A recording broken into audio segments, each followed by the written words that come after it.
جی السلام علیکم، میں ہوں اویس سلیم اور میرے ساتھ ہیں جاوید الرحمان اسلام آباد سے۔ پچھلے 2 ہفتے کی طرح اس دفعہ بھی ہمارا زیادہ فوکس جو ہے وہ پاک بھارت تعلقات پر رہے گا۔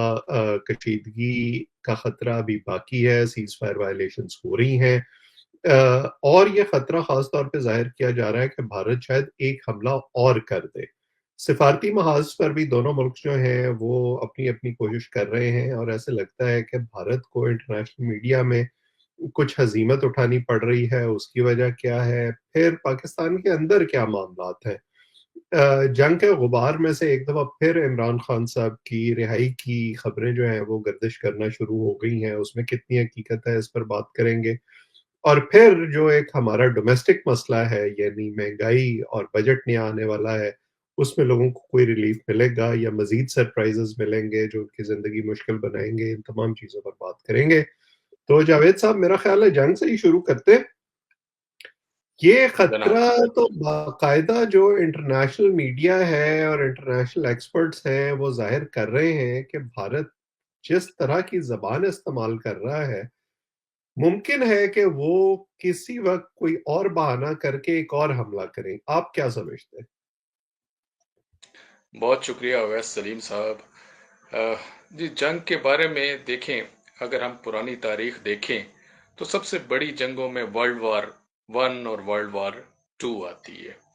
ورلڈ وار 2 کے بعد ونسٹن چرچل جیسے بندے نے کہا تھا نیور اگین۔ اس نے اپنے پورا یہ جو تباہی ہوئی تھی، جو اس کے اثرات تھے، ان کے بعد یہ اس کی مشہور اس نے بات کی تھی نیور اگین۔ اسی طریقے سے اس بات کو اگر ہم آگے لے کے جائیں تو رشین جو ولادیمیر لینن جو تھے، انہوں نے کہا تھا کہ یہ جو صدیوں تک ایک سلسلہ چلتا ہے جس میں کچھ نہیں ہوتا، لیکن ہفتوں میں کچھ ایسی ملکوں کے درمیان کوئی ایسی لڑائی ہو جاتی ہے، جنگ ہو جاتی ہے جس کے اثرات صدیوں تک رہتے ہیں۔ مجھے یہ لگتا ہے کہ جو پاکستان اور انڈیا کا یہ جو ہفتہ تو پوری رہی، لیکن جنگ تو خیر 18 گھنٹے اتنی رہی، اس کے اثرات آنے والے کافی عرصے تک رہنے ہیں۔ اب جیسے آپ نے اپنے ابتدائیہ میں یہ بات کی کہ بھارت ایک حملہ اور کر سکتا ہے، ویسا وہ اتنی ہمت نہیں کر سکتا کہ کھلے عام وہ جا کے حملہ کرے گا۔ مجھے یہ لگتا ہے جو ہم ڈاٹس ڈیفرنٹ کنیکٹ کرتے ہیں اس سے یہ بات سامنے آتی ہے، یہ حملہ نہیں کرے گا، یہ مختلف قسم کے بزدلانہ جو حرکتیں راہ کے ذریعے کرتے ہیں، جیسے ہمارا یہ ہم یہ سوچتے ہیں کہ جعفر ایکسپریس کا واقعہ ہوا، اس قسم کے دوسرے جو واقعات ہوئے، ان کا کلبھوشن بھی ہمارے پاس موجود ہے، جس نے بلوچستان کے اندر بہت ساری کارروائیوں کے بارے میں اعتراف کیا ہوا ہے، اور بھی اس قسم کی بڑی مثالیں موجود ہیں۔ ان کے عزائم یہی لگ رہے ہیں کہ اس قسم کی حرکتیں وہ کر سکتے ہیں۔ اور جو جو رپورٹس آ رہی ہیں مختلف اس سے متعلق، اس میں یہ ہے کہ انہوں نے مختلف جگہوں کو ٹارگٹ کرنے کے لیے، کچھ کوششیں بھی کی ہیں، اور کچھ کوششیں ان کی بہت ساری اب تک ناکام بھی ہو چکی ہیں، اس میں کہیں ان کو کامیابی نہیں ملی۔ تو اب تک کا سینیریو جو بن رہا ہے، جو ان کا جنگ سے متعلق، 2 طرح کی جنگ انہوں نے جارحیت کرنی ہے۔ دوسری جارحیت جو ہے، جس کے اوپر اگر ہم آگے جا کے بات کریں، وہ آبی جارحیت کی ہے۔ وہاں بھی یہ اسی قسم کی حرکت وہ ذرا کھلے عام انہوں نے کرنے کا ارادہ رکھتے ہیں ایک کہ چیز جو مجھے ایک چیز جو لگتا ہے، خاص طور پہ یہ ڈونلڈ ٹرمپ جس طرح کے بیانات بھارت کے بارے میں دے رہے ہیں، مجھے لگتا ہے کہ کہیں نہ کہیں ان کی ایگو ہرٹ ہوئی ہے کسی معاملے میں، جو وہ پبلکلی ایسا لگتا ہے کہ بھارت کو سنب کر رہے ہیں۔ دوسری طرف جو ہم نے پچھلی دفعہ بھی بات کی تھی کہ انٹرنیشنل کمیونٹی سے ویسا رسپانس بھارت کو نہیں آیا، اگرچہ آپ وہ بہانے بانے سے کبھی کہتے ہیں ہم نے تو پاکستان کو پہلے بتا دیا تھا، ہم تو صرف ٹیررسٹ آؤٹ فٹس کو ٹارگٹ کرنا چاہتے تھے، ہم تو جنگ چاہتے ہی نہیں تھے، وہ اس کو کور کرنے کی کوشش کر رہے ہیں، جس کو انفارچونیٹلی پی ٹی آئی کے لوگ ایک اور رنگ دے رہے ہیں کہ جی یہ تو ملی بھگت تھی، اگرچہ ایسا نہیں ہے، وہ اس کو مس کوٹ کر رہے ہیں، لیکن بھارت کی بات اس طرح سے بن نہیں رہی ہے۔ جی بالکل آپ ٹھیک کہہ رہے ہیں، بھارت کی دال گل نہیں رہی۔ ہوا یہ کہ امریکہ نے ایک گنڈا تیار کرنے کی، ایک بغل بچہ تھا بھارت ان کا، اس کو تیار کر رہے تھے، اور وہ اس کو کس محاذ پہ تیار کر رہے تھے؟ چائنا سے ریلیٹڈ، کہ ہم اس کو یوز کریں گے چائنا کے مقابلے میں لانے کے لیے۔ ان کو اس سے بڑی امیدیں تھی۔ یہ جو پچھلے دوسرے ہفتے کی ان کی جو ایپیسوڈ رہی ہے، بھارت نے ان کو بری طریقے سے مایوس کیا ہے۔ اور اگر آپ شروع سے دیکھیں، جو پہلگام سے اگر یہ ایپیسوڈ شروع ہوئی ہے، ٹرمپ کا پہلا جواب جو تھا وہ یہ تھا کہ ان دونوں کا صدیوں سے پرانا رشتہ ہے۔ دیکھیں، صدیوں سے پرانی جو بات کی تھی، اس نے ٹرمپ نے وہ جو ریلیٹ کیا تھا موضوع تنگ سے ریلیٹڈ، اگر ہم دیکھیں اس نے اس وقت ریلیٹ کیا تھا۔ جب اب چائنیز سے جب بات کرتے ہیں تو وہ کیا بات کرتے ہیں کہ چائنا اور بھارت کا جو ہمارے موضوع تنگ نے کہا تھا، ہم اس کے مطابق ہی چلیں گے کہ یہ ہمارے دشمن ہیں اور دشمن رہیں گے۔ اچھا، جب پہلا واقعہ ہوا تو وہ بڑی سفارتی سپورٹ کی کا اور ویسے بھی دوسری سپورٹ کا ان سے ارادہ رکھتے تھے کہ ہمیں سپورٹ ملے گی۔ یہ آپ کیونکہ یہ انٹرنیشنل سپورٹ کی بات کر رہے ہیں، میں چاہتا ہوں کہ تھوڑی سی بات کریں کہ یہ جو خطے میں طاقت کا توازن ہے، یہ تبدیل نہیں ہو رہا۔ یہ جو مڈل ایسٹ کا دورہ خاص طور پہ کیا ہے ڈونلڈ ٹرمپ نے، اور اس میں جس قسم کی ان کی آؤ بھگت ہوئی ہے، اس کا ایک اینگل تو ظاہر ہے اسرائیل کے حوالے سے ہے، لیکن یہ بھی نظر آتا ہے کہ بھارت کی جو خواہش تھی کہ اس خطے میں انہیں ایک جو کنگ آف دا ریجن ہے اس کا انہیں سٹیٹس ملے اور وہ اس خطے کا امریکہ بن جائیں، شاید وہ خواہش پوری کرنے پہ امریکہ تیار نہیں ہے۔ اویس صاحب، بھارت نے بہت بڑے بڑے خواب دیکھ رکھے تھے۔ اس نے یہ سوچا ہوا تھا کہ ہم جس طرح سے وہ باتیں کرتے تھے نا مودی صاحب، وہ کہتے تھے کہ اب ہم نے بہت زیادہ وقت، مجھے اس بیان سے بہت زیادہ دلی افسوس ہوا تھا، ہم نے پاکستان کے ساتھ انگیج ہو کے بہت زیادہ وقت ضائع کر دیا ہے اور ہم بہت آگے نکل چکے ہیں۔